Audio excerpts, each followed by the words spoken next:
Hello students, this is your English class and today I will explain you chapter 4 from the diary of Annie Frank.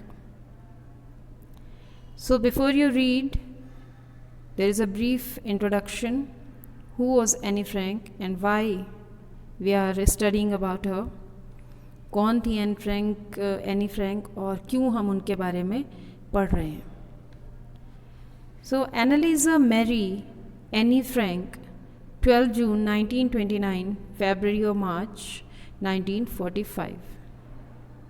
Annalise Mary Annie Frank, ये इनका पूरा नाम था और he was born on 12 June 1929 and she died on February or March of 1945. She was merely of 16 years, सिर्फ 16 साल की as में she died. Was a German-born Jewish girl who wrote while in hiding with her family and 4 friends in Amsterdam during the German occupation of the Netherlands in World War II. ये एक German लड़की थी और Jewish थी by birth ये, और ये जो डायरी जिसके बारे में हम अभी पढ़ेंगे ये इन्होंने लिखी थी जब ये अपने परिवार और 4 दोस्तों के साथ एम्स्टर्डम में छिपी हुई थी जब सेकेंड वर्ल्ड वॉर में जर्मनी ने नीदरलैंड्स पर कब्ज़ा कर लिया था, अधिकार कर लिया था. Her family had moved to Amsterdam after the Nazis gained power in Germany, but were trapped.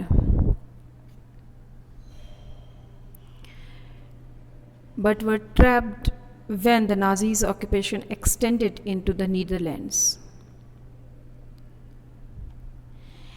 उनका परिवार, एनी का परिवार, जर्मनी में जब नाजियों ने अपना एक सिस्टम कवर कर लिया था, सत्ता हथिया ली थी, तो एम्स्टर्डम चले गए थे. लेकिन एम्स्टर्डम से वो वापस नहीं आ पाए, वो वहाँ पर फंस गए. जब नाजियों ने नीदरलैंड्स पर अधिकार कर लिया और जूइश पीपल पर उनके जो अत्याचार थे वो बढ़ने लगे, तो इनकी फैमिली वहाँ से चली गई. As persecutions against the Jewish population increased, the family went into hiding in July 1942 in hidden rooms in her father Otto Frank's office building. जब नाजियों ने इन जूइश लोगों के ऊपर बहुत ज़्यादा अत्याचार करने शुरू कर दिए, तो इनकी फैमिली जो है वो जुलाई 1942 में इनके फादर, एनी के फादर ऑटो फ्रैंक के ऑफिस बिल्डिंग में एक जो हिडन रूम्स थे वहाँ चले गए. After 2 years in hiding the group was betrayed, धोखा दिया गया, and transported to the concentration camp system where Anne die of typhus in Bergen-Belsen within days of her sister Margaret Frank. 2 साल तक ये लोग वहाँ अपने फादर ऑटो फ्रैंक के ऑफिस में छुपे रहे, लेकिन बाद में धोखे से इनके ग्रुप को पकड़वा दिया गया और ये लोग कंसंट्रेशन कैंप में शिफ्ट कर दिए गए. कंसंट्रेशन कैंप होता है जहाँ बहुत छोटी सी जगह में बहुत सारे लोगों को ज़बरदस्ती रखा जाता है. वहाँ पर बेसिक फैसिलिटीज़ भी नहीं मिलती हैं, साफ़ सफाई बिल्कुल नहीं होती है. तो ऐसे कैंप में एन की डेथ हो जाती है टाइफाइड से, एक फीवर से, और इनसे कुछ दिन पहले ही इनकी सिस्टर मार्गरेट फ्रैंक की भी डेथ हो चुकी है. उनके कुछ दिन बाद ही इनकी डेथ हो जाती है. Her father Otto, the only survivor of the group, returned to Amsterdam after the war ended to find that her diary had been saved. अब इनकी फैमिली में इनके मदर, फादर और दोनों सिस्टर्स में से सिर्फ और सिर्फ इनके father was the only survivor, वो ही अकेले बच गए थे, या कहें कि पूरे ग्रुप में से सिर्फ वो ही बचे थे। और वो वापस एम्स्टर्डम आए, जब वॉर ख़त्म हो गई तो वो वापस एम्स्टर्डम आए और उनको एनी की डायरी मिलती है। Convinced that it was a unique record, he took action to have it published in English under the name The Diary of a Young Girl.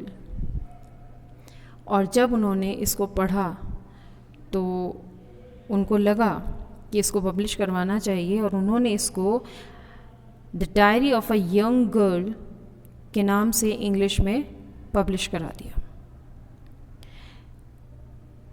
The diary was given to Anne Frank for her 13th birthday and chronicles the events of her life from 12 June 1942 until its final entry of 1st August 1944. ये diary any को उनके 13th birthday पर मिली थी, उनको gift की गई थी और इस डायरी में 12 जून 1942 से लेकर के 1 अगस्त 1944 तक एंट्रीज़ हैं, उन्होंने लिखा है। More than 2 years. It was eventually translated from its original Dutch into many languages and became one of the world's most widely read books.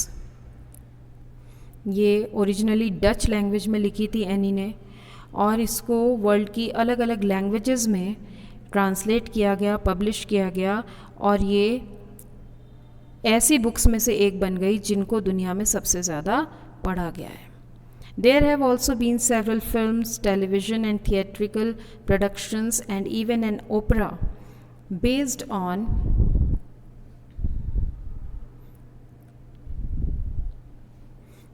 the diary. Described as the work of a mature and insightful mind, the diary provides an intimate examination of daily life under Nazi occupation. Anne Frank has become one of the most renowned and discussed of the Holocaust victims. इस diary पर base करके कुछ फिल्में बनाई गई, television बनाए गए, कुछ प्लेज बनाए गए, एक ओपेरा बन चुका है और इस डायरी को एक बहुत ज़्यादा मैच्योर्ड और मैच्योर्ड मैच्योर्ड माइंड के द्वारा लिखी हुई डायरी के रूप में जाना जाता है। और जो फ्रैंक थी, एनी फ्रैंक, वो होलोकास्ट यानी कि जो एक कह सकते हैं हम कि प्रलय, इतने ज़्यादा उन लोगों के ऊपर अत्याचार किए गए थे कि उस होलोकास्ट की सबसे ज़्यादा जानी मानी विक्टिम बन गई। अत्याचार तो सभी पर किए गए लेकिन इनकी सिर्फ 16 साल की एज में डेथ हो गई थी और इनकी ये डायरी पे पब्लिश हो गई थी, इसलिए इनके बारे में ज़्यादा से ज़्यादा लोग जान गए और इनके बारे में बातें की जाएंगी। Now coming to the chapter, writing in a diary is a really strange experience for someone like me. Not only because I have never written anything before, but also because it seems to me that later on neither I nor anyone else will be interested in the musings of 13-year-old schoolgirl. Anne यहाँ पर कह रही हैं कि एक diary में लिखना एक अजीब सा एक्सपीरियंस है, एक अलग सा एक्सपीरियंस है मेरे लिए। सिर्फ इसलिए नहीं कि मैंने पहले कभी लिखा नहीं है, इसलिए तो है ही, बल्कि बट ऑल्सो बिकॉज कि ऐसा लग रहा है कि कुछ टाइम बाद, लेटर ऑन, बाद में, समय के साथ, कि ना तो मुझे ही इसमें कोई इंटरेस्ट होगा और ना ही किसी और को, कि वो एक 13 साल की बच्चे की बातों में इंटरेस्ट रखेंगे। मीन्स हो सकता है बड़े होकर एनी कह रही हैं कि मुझे खुद को भी हो सकता है अपनी बातों में इंटरेस्ट ना रहे, मुझे ये बातें बेकार की लगने लगे, इसलिए मैं ये जो डायरी लिख रही हूँ ये एक बहुत ही अजीब सा एक्सपीरियंस है मेरे लिए। Oh well, it doesn't matter. I feel like writing and I have an even greater need to get all kinds of things off my chest. लेकिन इन चीज़ों से कोई फ़र्क नहीं पड़ता। मुझे लगता है कि मुझे लिखना चाहिए और इससे भी ज़्यादा बड़ी ज़रूरत ये है कि मेरे दिल के अंदर जितनी भी बातें हैं वो सारी की सारी बातें बाहर आ जानी चाहिए. Paper has more patience than people. I thought of this saying on one of those days when I was feeling a little depressed and was sitting at home with my chin in my hands, bored and listless, wondering whether to stay in or go out. Anne का कहना है कि paper में लोगों से ज़्यादा, इंसानों से ज़्यादा पेशेंस होते हैं. ऐसा क्यों कहा उन्होंने? क्योंकि अगर आप अपने बेस्ट फ्रेंड से भी अपना कोई सीक्रेट शेयर करते हो तो देयर इज़ अ पॉसिबिलिटी कि वो आपके सीक्रेट को किसी और से शेयर कर लें. लेकिन पेपर में बहुत ज़्यादा पेशेंस है और वो आपकी हर बात को अपने तक रखता है. वो किसी से आपकी बातों को शेयर नहीं करेगा. I thought of this saying on one of those days when I was feeling a little depressed. इन्होंने ये बात उस वक्त कही थी, उन दिनों कही थी जब ये थोड़ा सा डिप्रेस्ड महसूस कर रही थी और घर पर बैठ कर के अपने दोनों हाथों में अपना चेहरा पकड़कर ये बोर हो रही थी और बहुत ज़्यादा परेशान थी और ये सोच रही थी, हर वक्त ये सोचती थी कि घर में रहें या बाहर जाएं. करने के लिए कुछ था ही नहीं.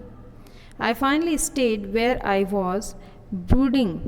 Yes, paper does have more patience, and since I'm not planning to let anyone else read this stiff-backed notebook grandly referred to as a diary, unless I should ever find a real friend, it probably won't make a bit of difference. तो इन्होंने कहा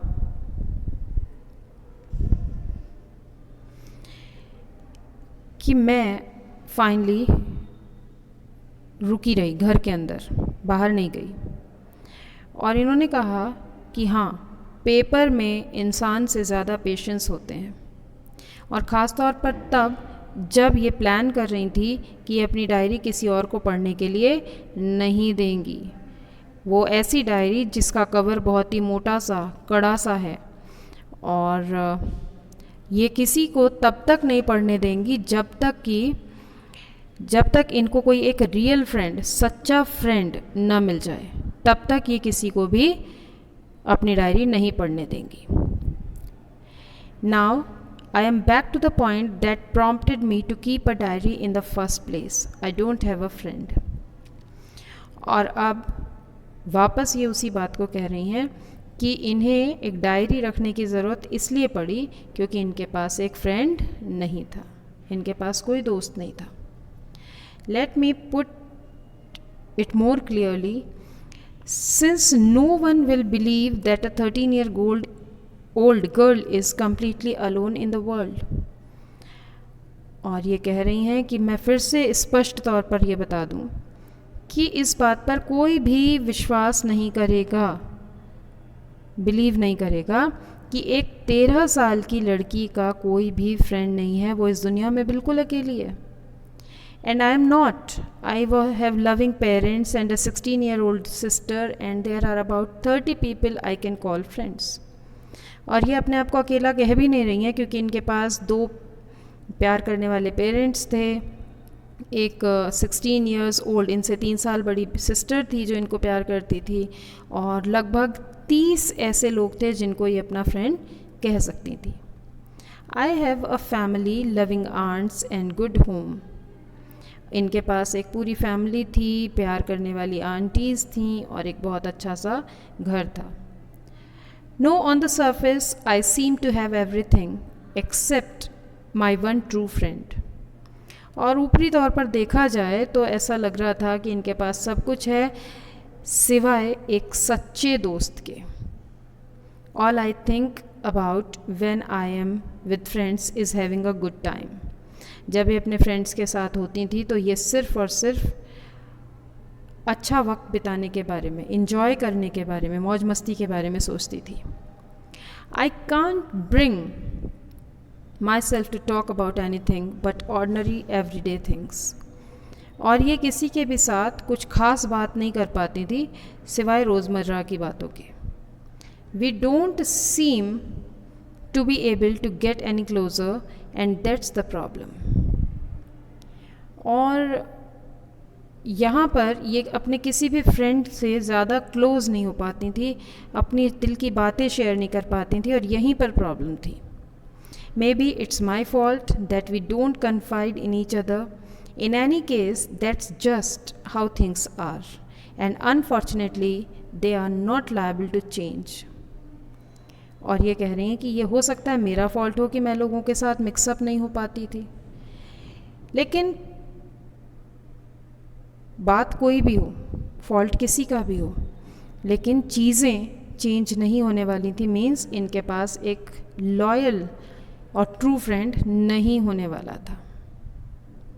To enhance the image of this long-awaited friend in my imagination, I don't want to jot down the facts in this diary the way most people would do, but I want the diary to be my friend, and I am going to call this friend Kitty. और ये कह रही हैं कि मैं जो मेरी imagination में एक रियल फ्रेंड की इमेज है, इस डायरी को मैं वैसा शो करने के लिए इसमें कुछ ऐसी एक्स्ट्राऑर्डिनरी चीज़ें नहीं लिखना चाहूँगी जैसा कि लोग लिखते हैं, लेकिन मैं चाहती हूँ कि ये डायरी मेरी क्लोज़ फ्रेंड बने, रियल फ्रेंड, ट्रू फ्रेंड बने, और मैं इस डायरी को किटी कहकर पुकारूँगी। मीन्स एनी ने उस डायरी का नाम रखा kitty. Since no one would understand a word of my stories to Kitty if I were to plunge right in, I would better provide a brief sketch of my life, much as I dislike doing so.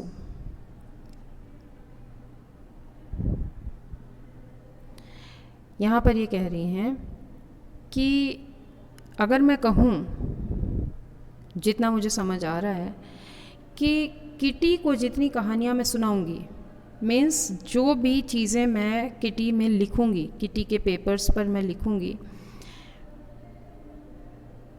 किसी को भी उसमें से कोई एक word भी समझ नहीं आएगा। इसलिए मन नहीं होते हुए भी, नहीं चाहते हुए भी, मैं अपनी लाइफ का एक ब्रीफ स्केच इसमें लिखूँगी, क्योंकि कुछ और लिखने के लिए मिल नहीं रहा था इनको, तो इन्होंने अपनी लाइफ के बारे में उसमें लिखना चाहा। हालांकि ऐसा करना नहीं चाहती थी, लेकिन फिर भी इन्होंने ऐसा किया। My father, the most adorable father I have ever seen, didn't marry my mother until he was 36 and she was 25. यहाँ पर ये बता रही हैं कि इनके फादर, जो दुनिया में सबसे प्यारे फादर थे, उन्होंने इनकी मदर से तब तक शादी नहीं की जब तक इनके फादर की एज 36 और इनकी मदर की एज 25 नहीं हो गई। My sister Margaret was born in Frankfurt in Germany in 1926। और मेरी बहन मार्गरेट का जन्म फ्रैंकफर्ट में हुआ था, जर्मनी के फ्रैंकफर्ट में 1926 में। आई वॉज बॉर्न ऑन 12 जून 1929 और मेरा जन्म 12 जून 1929 को हुआ था। I lived in Frankfurt until I was 4 और मैं भी 4 साल की एज तक फ्रैंकफर्ट में रही। My father immigrated to Holland in 1933। My mother Edith Hollander Frank went with him to Holland in September, while Margaret and I were sent to Aachen to stay with our grandmother. इनके father 1933 में Holland चले गए और इनकी mother, जिनका पूरा नाम था एडिथ हॉलैंडर फ्रैंक, वो भी उनके साथ सितंबर में हॉलैंड चली गई, जबकि मार्गरेट और इनको, एनी को, एचन भेज दिया गया ताकि ये अपनी ग्रैंड मदर के साथ रह सकें। Margaret went to Holland in December and I followed in February. When I was plunked down on the table as a birthday present for Margaret. सितंबर में इनकी मदर चली गई थी और ये दोनों बहनें अपनी ग्रैंड मदर के साथ रहने चली गई एचन, और मार्गरेट को हॉलैंड बुलाया गया दिसंबर में। और ये फरवरी में गई नेक्स्ट ईयर। और फरवरी में जब ये पहुंची अपनी पेरेंट्स के पास हॉलैंड, तो इनको टेबल पर रख दिया गया as a birthday present for Margaret. Margaret को कहा गया कि ये आपका बर्थडे का प्रेजेंट है। I started right away at the Montessori nursery school. I stayed there until I was 6, at which time I started in the first form. इन्होंने अपनी पढ़ाई मॉन्टेसरी स्कूल में शुरू की थी, मॉन्टेसरी नर्सरी स्कूल में। यहाँ ये 6 इयर्स की एज तक रहीं, जब ये 6 साल की हो गई तब तक रहीं, और इन्होंने उसके बाद अपना फर्स्ट स्टैंडर्ड की पढ़ाई शुरू कर दी। In the 6th form my teacher was Mrs Cupers, the head mistress. और जब ये 6th क्लास में पहुंची तो इनकी जो टीचर थी वो इनकी प्रिंसिपल हेड मिस्ट्रेस थी मिसेस क्यूपरस, वो इनको पढ़ाती थी। At the end of the year we were both in tears as we said a heart breaking farewell. और क्लास 6 पूरा करने के बाद जब ये स्कूल से जाने लगीं तो मिसेस क्यूपरस और एनी दोनों की आंखों में आंसू थे, दोनों बहुत ज़्यादा अटैच थी एक दूसरे से। In the summer of 1941, Grandma fell ill and had to have an operation, so my birthday passed with little celebration. 1941 की समर में ग्रैंडमा बीमार पड़ गई और उनका एक ऑपरेशन कराना पड़ा, इसलिए एनी का बर्थडे बहुत ज़्यादा ज़ोर शोर से नहीं मनाया जा सका। Grandma died in January 1942। Grandma की डेथ हो जाती है, वो एक्सपायर हो जाती हैं जनवरी 1942 में। No one knows how often I think of her and still love her.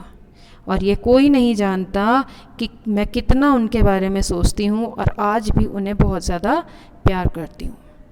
This birthday celebration in 1942 was intended to make up for the other, and Grandma's candle was lit along with the rest. और जनवरी 1942 में grandma की death हुई थी, और जब जून में इनका birthday आया तो वो मनाया गया, और बाकी जो कैंडल्स इनके बर्थडे पर जलनी थी उनके साथ एक कैंडल ग्रैंडमा के लिए भी जलाई गई। The 4 of us are still doing well, and that brings me to the present date of 20 June 1942 and the solemn dedication of my diary. हम चारों means father, mother, Elder sister and any, हम सब अभी तक अच्छे हैं, हमारी सेहत अच्छी है, और इसी के साथ शी इज़ स्टार्टिंग 20 जून 1942, यहाँ से उनकी डायरी के बारे में हम पढ़ना शुरू करेंगे। सो नेक्स्ट पेज, सैटरडे 20 जून 1942, डियरेस्ट किटी, ये इनकी diary. Our entire class is quaking in its boots.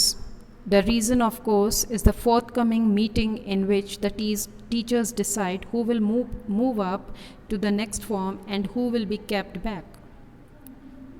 यहाँ पर इन्होंने अपनी क्लास का सीन डिस्क्राइब किया है कि हमारी जो पूरी की पूरी क्लास थी वो कांप रही थी, डर रही थी, और जो रीज़न था वो था कि जो मीटिंग होने वाली थी, फोर्थकमिंग मीटिंग, जो होने वाली मीटिंग थी, जिसमें इनके जो टीचर्स थे वो ये डिसाइड करने वाले थे कि इन सारे बच्चों में से कौन नेक्स्ट क्लास में जाएगा और कौन इसी क्लास में रहने वाला है, means who will pass and who will fail.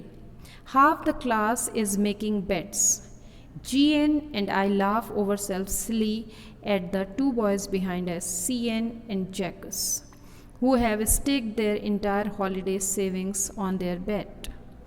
पूरी की पूरी क्लास डरी हुई थी, और उनमें से आधे बच्चे, हाफ द क्लास, आधे बच्चे शर्तें लगा रहे थे, और GN और एनी, ये 2 बच्चे हंस रहे थे।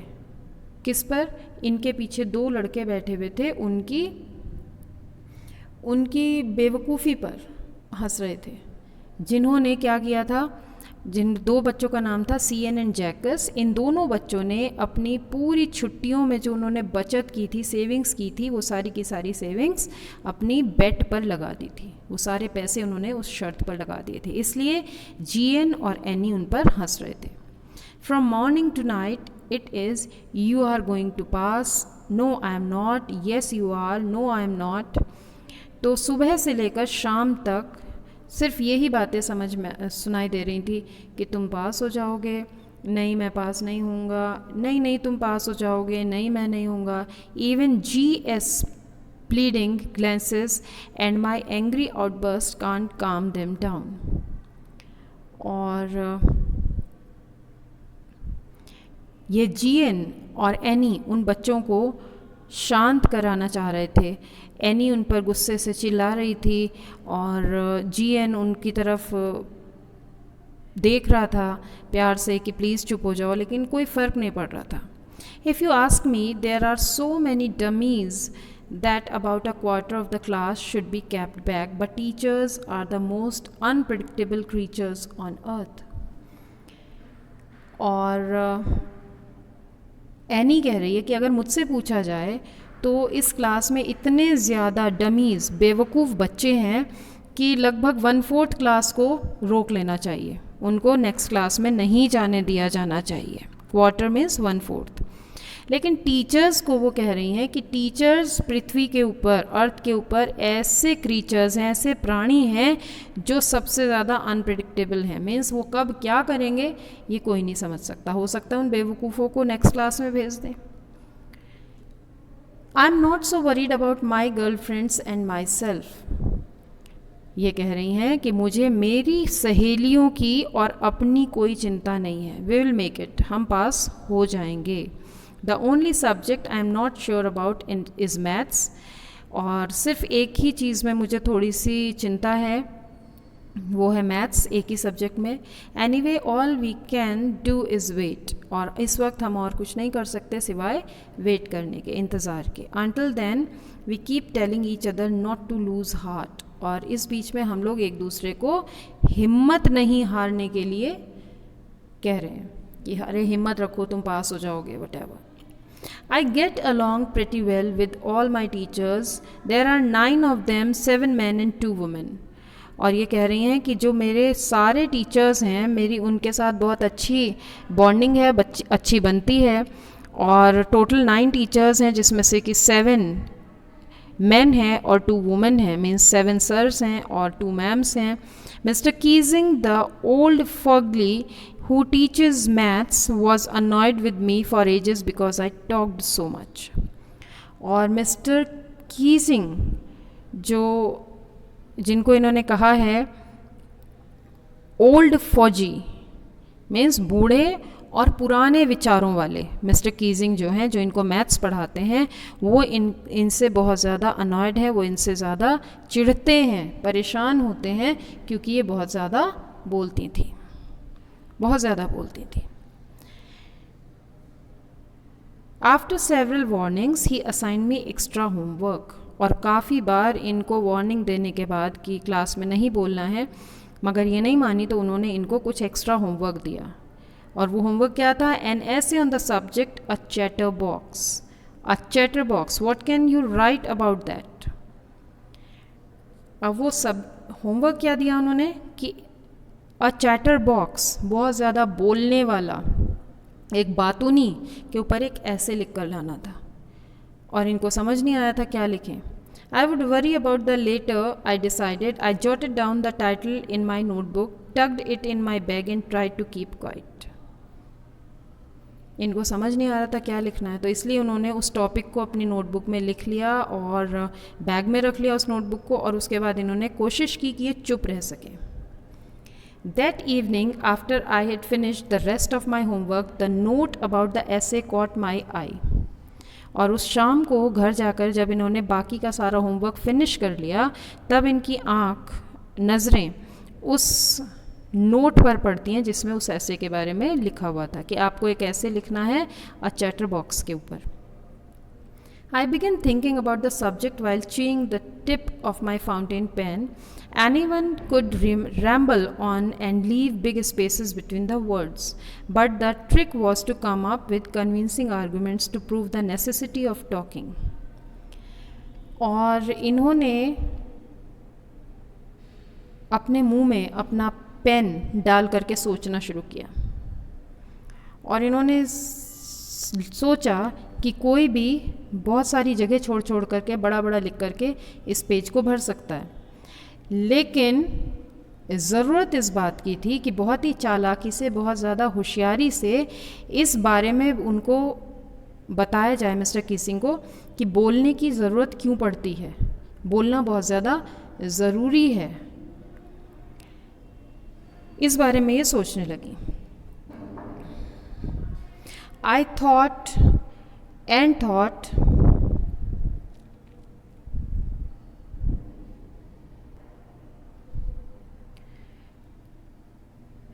and suddenly I had an idea. I wrote the 3 pages Mr. Keesing had assigned me and was satisfied. I argued that talking is a student's trait and that I would do my best to keep it under control.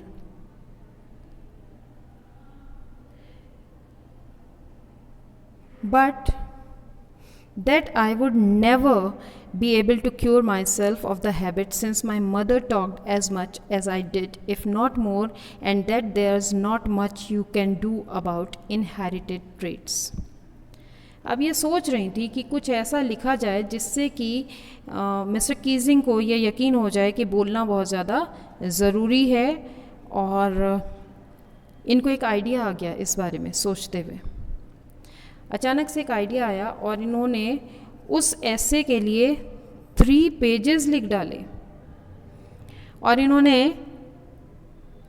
ये बताया, उनको तर्क दिया कि बोलना जो है वो एक बहुत ही इम्पॉर्टेंट ट्रेट है स्टूडेंट्स का, और इन्होंने कहा कि मैं कोशिश करूँगी अपने आप को कंट्रोल में रखने की ताकि मैं ज़्यादा ना बोलूँ, लेकिन मैं अपनी इस आदत को पूरी तरीके से कभी नहीं छोड़ पाऊँगी, क्योंकि मेरी मदर भी इतना ही बोलती हैं, इतना ही ज़्यादा बोलती हैं, और जो इनहेरिटेड हमारी ट्रेट्स हैं, जो हमें हमारे पेरेंट्स से गुण इनहेरिट हुए हैं, मिले हैं, उनके बारे में आप अधिक कुछ कर नहीं सकते।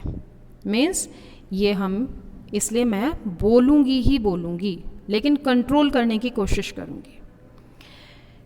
Mr. Keesing had a good laugh at my arguments, but when I proceeded to talk my way through the next lesson, he assigned me a second essay.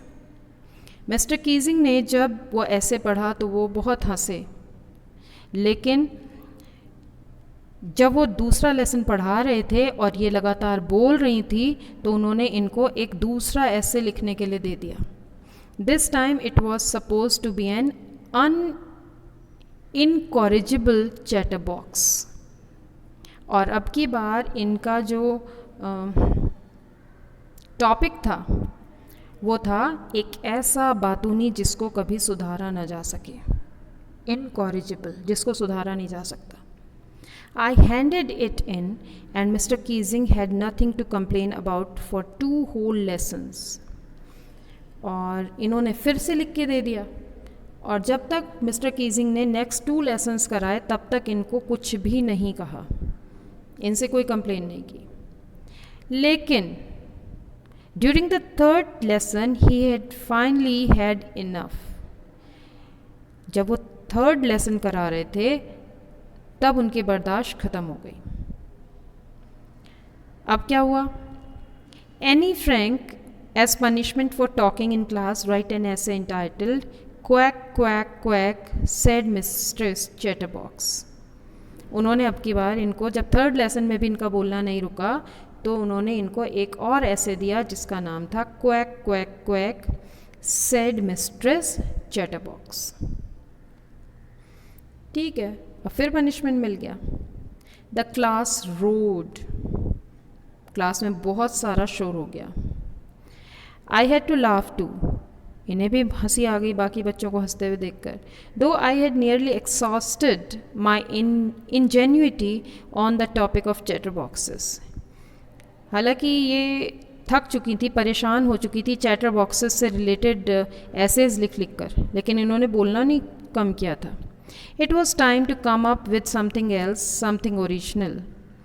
तो इसलिए ये जो थर्ड ऐसे था, इस बार इनको कुछ और लिखना चाहिए था, कुछ ओरिजिनल सा. My friend Sane, who's good at poetry, offered to help me write the essay from beginning to end in verse, and I jumped for joy. इनकी जो फ्रेंड थी साने, वो कविताएं अच्छी लिखती थी, तो उसने कहा कि इस ऐसे को शुरू से आखिर तक एक पोइट्री के रूप में लिखो. और ये खुशी से उछल पड़ी, बहुत खुश हो गई कि अब साने हेल्प करेगी. Mrs. Keesing was trying to play a joke on me with this ridiculous subject, but I would make sure the joke was on him. तो मिस्टर कीजिंग ने इस बच्ची का, एनी फ्रैंक का मजाक बनाने की कोशिश की थी इस सब्जेक्ट को दे देकर उन्हें बार बार, लेकिन इन्होंने आई हैड मेक श्योर, इन्होंने ये सुनिश्चित कर दिया कि जो जोक है, जो मजाक बने, वो मिस्टर कीजिंग का बने, ना कि इनका. I finished my poem and it was beautiful. It was about a mother duck and a father swan with 3 baby ducklings who were bitten to death by the father because they quacked too much. और इन्होंने एक poem लिखी, बड़ी सुंदर सी poem लिखी, जो एक duck family के बारे में थी, जिसमें एक मदर डक थी, एक फादर स्वैन थे, हंस थे, और उनके 3 छोटे छोटे से बच्चे थे. और उनके फादर स्वैन ने उन छोटे बच्चों को काट काट कर इसलिए मार डाला क्योंकि वे बहुत ज़्यादा बोलते थे, क्वैकिंग करते थे. Luckily, Mr. Keesing took the joke the right way. He read the poem to the class, adding his own comments, and to several other classes as well. Since then, I have been allowed to talk and haven't been assigned any extra homework. और ये कह रही हैं, luckily उन्होंने इस joke को, इस मजाक को सही तरीके से समझा, सही तरीके से पकड़ा, और उन्होंने इस कविता को पूरी क्लास को सुनाया और उसमें अपने भी कुछ कमेंट्स ऐड किए और बाकी दूसरी क्लासेस को भी सुनाया. और तब से मिस्टर कीजिंग ने इनको, एनी को बोलने की परमिशन दे दी और इनको बोलने के पनिशमेंट के लिए कोई एक्स्ट्रा होमवर्क भी नहीं दिया गया. On the contrary, Mr Keesing's always making jokes these days. और इससे अलग हटकर मिस्टर कीजिंग जो हैं वो आजकल पूरे टाइम मजाक करते रहते हैं, हंसते हैं. योर्स एन, यहाँ पर उन्होंने डायरी को फिनिश किया उस टॉपिक को. So this is all in today's class. Will meet in next session. Till then, goodbye and take care.